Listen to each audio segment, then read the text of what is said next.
देखेंगे भाई, द्विघात समीकरण है। द्विघात समीकरण का जो टॉपिक है बेटा, मैंने आपको पहले भी कुछ क्वेश्चन कराए हैं, उनकी प्रैक्टिस कीजिए। अब एक एक दो दो तीन तीन नंबर के क्वेश्चन जो है वो मैं आपको करा चुका हूं। ये क्वेश्चन है हमारे पास में, द्विघात समीकरण ज्ञात करनी है जिसमें केवल हमारे पास एक मूल है। यदि इस टाइप का क्वेश्चन आपका बोर्ड एग्जाम में आ जाता है तो आप किस तरीके से करेंगे। यहां नोट करने वाली बात यह है कि हमारे पास केवल एक ही मूल दिया हुआ है, केवल एक ही मूल दिया हुआ है। और इसके कितने मूल होते हैं द्विघात समीकरण के? दो। तो अभी हमारे पास एक मूल है, तो इसका दूसरा मूल क्या होगा? क्योंकि एक मूल से तो हम द्विघात समीकरण नहीं निकाल पाएंगे, हमारे पास में इसका दूसरा मूल भी होना चाहिए। द्विघात समीकरण ज्ञात करनी है जिसमें से एक मूल हमारे पास है, तो हम यहां लिख सकते हैं पहला मूल जो है हमारे पास वो दिया है 1 + √2। ठीक है, हमें बतानी है द्विघात समीकरण, और द्विघात समीकरण बताने के लिए हमारे पास कितने मूल होने चाहिए? दो। तो एक मूल है, दूसरा मूल क्या होगा? दूसरा मूल होगा हमारे पास 1 - √2। अगर ये वाला प्लस में दिया हुआ है तो दूसरा मूल माइनस में होगा, और पहला मूल माइनस में दिया हुआ है तो दूसरा मूल प्लस में होगा। बात समझ में आ गई? दोबारा समझो इसी बात को। यदि हमें द्विघात समीकरण ज्ञात करनी है जिसमें से एक मूल हमारे पास दिया हुआ है, तो दूसरा मूल पहले मान लेंगे हम कि अगर पहला मूल हमारे पास 1 + √2 है तो दूसरा मूल होगा 1 - √2, और पहला मूल यदि 1 - √2 होगा तो दूसरा मूल होगा 1 + √2। बात समझ में आ गई? अब हमारे पास कितने मूल हैं? दो मूल। हमें बतानी है द्विघात समीकरण। द्विघात समीकरण, द्विघात समीकरण क्या होती है? x² - मूलों का योग ब्रैकेट बंद x प्लस मूलों का गुणनफल। अब यहां से हम देखेंगे इक्वल में 0 आता है। x² - मूलों का योग, एक मूल ये रहा, दूसरा मूल ये रहा, दोनों को प्लस करो। 1 + √2 प्लस 1 - √2 x प्लस मूलों का गुणनफल, जो दो मूल हैं उन दोनों का गुणनफल, 1 + √2 और 1 - √2 बराबर में कितना है? 0। और देखो ध्यान से बेटा, ये प्लस है ये माइनस है, तो प्लस माइनस का तो आपस में कट जाता है। तो यहां पे बना x² - 1 और 1 2 प्लस, यहां देखो ध्यान से, यहां तक तो सॉल्यूशन समझ में आ गया। ये चीज एक बार जुड़ रही है, एक बार घट रही है, a + b और a - b। तो क्या होता है कि a + b और a - b यदि हो रहा है तो a² - b² होगा। फॉर्मूला याद किया था, देखते हैं। तो a² मतलब 1² माइनस b² मतलब √2 का स्क्वायर, और बराबर में क्या आ जाएगा? 0। स्क्वायर से रूट क्या हो गया? कैंसिल। x² - 2x प्लस 1 का स्क्वायर 1, और स्क्वायर से रूट कट गया तो यहां पे क्या बचा? -2 बराबर में कितना है? 0। -2 प्लस का 1, -2 प्लस का 1 कितना बचा? -2 में से प्लस का 1 गया, -1। तो आगे बना x² - 2x - 1 बराबर में कितना है? 0। और यही आ गई हमारी द्विघात समीकरण, जिसका एक मूल कितना था? 1 + √2। बात समझ में आ गई? इस तरीके का क्वेश्चन आपका कम से कम 4 नंबर में भी दे देता है। वो 2 नंबर का तो कंफर्म है, लेकिन कभी कभी इस क्वेश्चन को वो 4 नंबर में भी दे देता है। तो केवल इसमें जो समझने की बात है कि यदि आपको एक मूल दिया हुआ है तो दूसरा मूल हमें तुरंत बना लेना है। और द्विघात समीकरण क्या होगी? x² - मूलों का योग x प्लस मूलों का गुणनफल बराबर 0। बात समझ में आ गई है? कॉपी कर लेंगे, स्क्रीनशॉट ले लेंगे। देखते हैं इसका नेक्स्ट क्वेश्चन और किस टाइप का क्वेश्चन आ जाता है। बेटा नेक्स्ट क्वेश्चन है हमारे पास, बहुत बढ़िया क्वेश्चन है। द्विघात समीकरण 2x स्क्वायर माइनस के 6x plus 3 is equal to 0 के मूलों की प्रकृति ज्ञात करनी है। फिर कहा यदि मूल वास्तविक हैं तो उन्हें ज्ञात कीजिए। यदि मूल वास्तविक हैं तो उन्हें ज्ञात कीजिए। तो हम क्या समझेंगे, रियल रूट एग्जिट्स।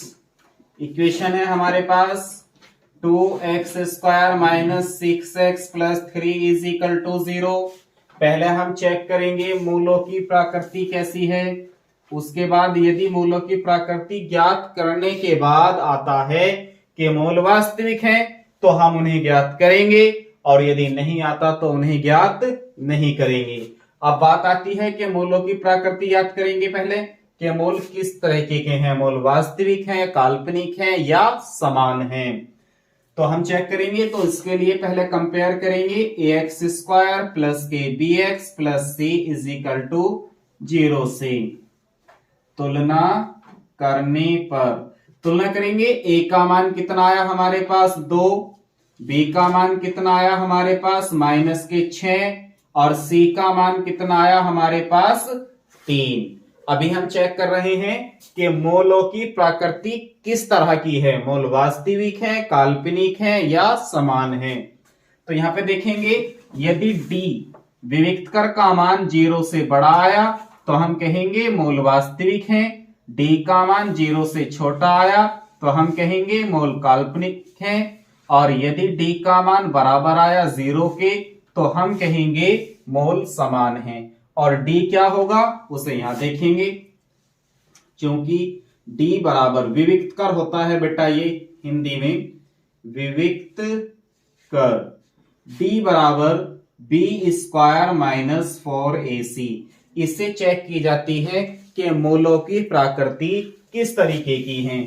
और प्रकृति कैसे आती है, यदि d का मान 0 से बड़ा है तो मूल वास्तविक होगा, d का मान 0 से छोटा है तो मूल काल्पनिक होगा, d का मान 0 के बराबर है तो मूल समान होंगे। बात समझ में आ गई, आगे चलते हैं।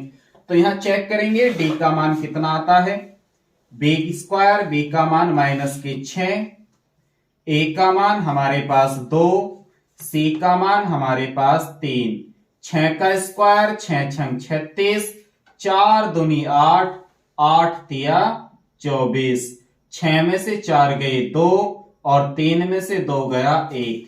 हमने देखा d का मान जो है वो 12 है, जो कि 0 से बड़ा है। तो हम कहेंगे 12 ग्रेटर देन 0। तो मोल कैसे होंगे, अतः मोल वास्तविक होंगे। किस तरीके के होंगे, वास्तविक होंगे। अब ये तो हमें पता चल गया कि मोल जो होंगे इसके वो कैसे होंगे, वास्तविक होंगे, रियल रूट एग्जिट्स। अब देखेंगे उसने कहा यदि मूल वास्तविक हैं तो उन्हें ज्ञात कीजिए। तो उन्हें ज्ञात करने के लिए हमारे पास एक फॉर्मूला होता है श्रीधराचार्य का, तो श्रीधराचार्य को यूज कर देते हैं। इक्वेशन है हमारे पास में जो दे रखी है समीकरण, वो है 2x स्क्वायर माइनस के 6x प्लस 3 बराबर 0। तो हमारे पास a का मान भी है, b का मान भी है और c का मान भी है। अभी बताया कैसे आएगा a b c का मान। और श्रीधराचार्य का फॉर्मूला क्या होता है, x बराबर minus b plus minus root b square minus 4ac upon 2a। Clear है। b का मान कितना हमारा, x बराबर b का मान माइनस के 6 है तो माइनस माइनस हो जाएगा प्लस के 6 प्लस माइनस रूट b का मान कितना है माइनस 6 का होल स्क्वायर 4 गुना a का मान 2 और c का मान 3 बटे में 2 गुना 2 6 प्लस माइनस रूट 6 छंग 36 4 दूनी 8 8 तिया 24 2 दूनी 4 6 प्लस माइनस रूट 12 बटे 4 6 12 12 को रूट से बाहर लेके आएंगे कितना आएगा 2 रूट 3 बटे में कितना है 4 क्योंकि अगर 2 रूट के अंदर होगा तो 4 होगा, और 4 तिया कितने होते हैं 12, तो x बराबर आ गया।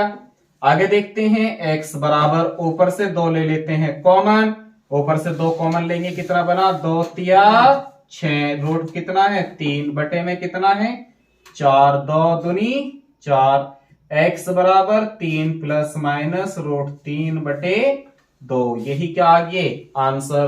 एक प्लस में है एक माइनस में है, दोनों को अलग अलग करके लिख देंगे, तो 3 प्लस रूट 3 बटे 2 और 3 माइनस रूट 3 बटे 2, 2 मूल आ गए, क्योंकि द्विघात समीकरण के कितने मूल होंगे 2। बात समझ में आ गई है ना। देखते हैं इसका एक और क्वेश्चन। क्वेश्चन बहुत बढ़िया, ध्यान से देखेंगे भाई क्वेश्चन को। इसने कहा ऐसी 2 संख्याएं ज्ञात कीजिए जिनका योग 27 हो और गुणनफल 182 हो। तो इस टाइप का क्वेश्चन कई बार बोर्ड एग्जाम में देखा गया है, तो एग्जामिनर ने कई बार पूछा है ऐसा क्वेश्चन। तो देखेंगे जब हम इस टाइप के क्वेश्चन को सोल्व करते हैं, दोनों संख्याओं का योगफल कितना है 27, दोनों संख्याओं का गुणनफल कितना है 182।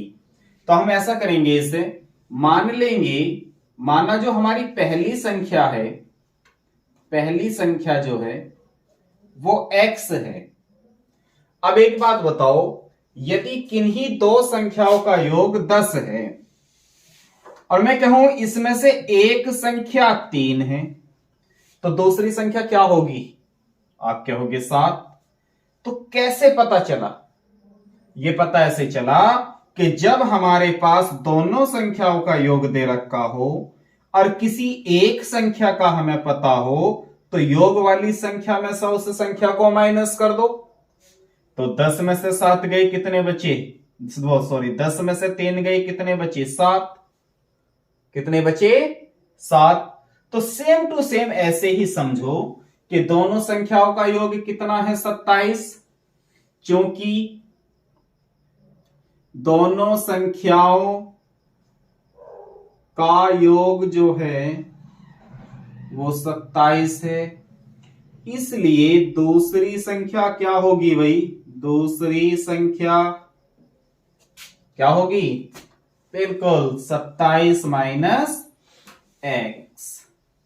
अब देखो दोनों को जोड़ेंगे, एक्स एक्स कैंसिल, योग कितना आ गया 27। बात समझ गए।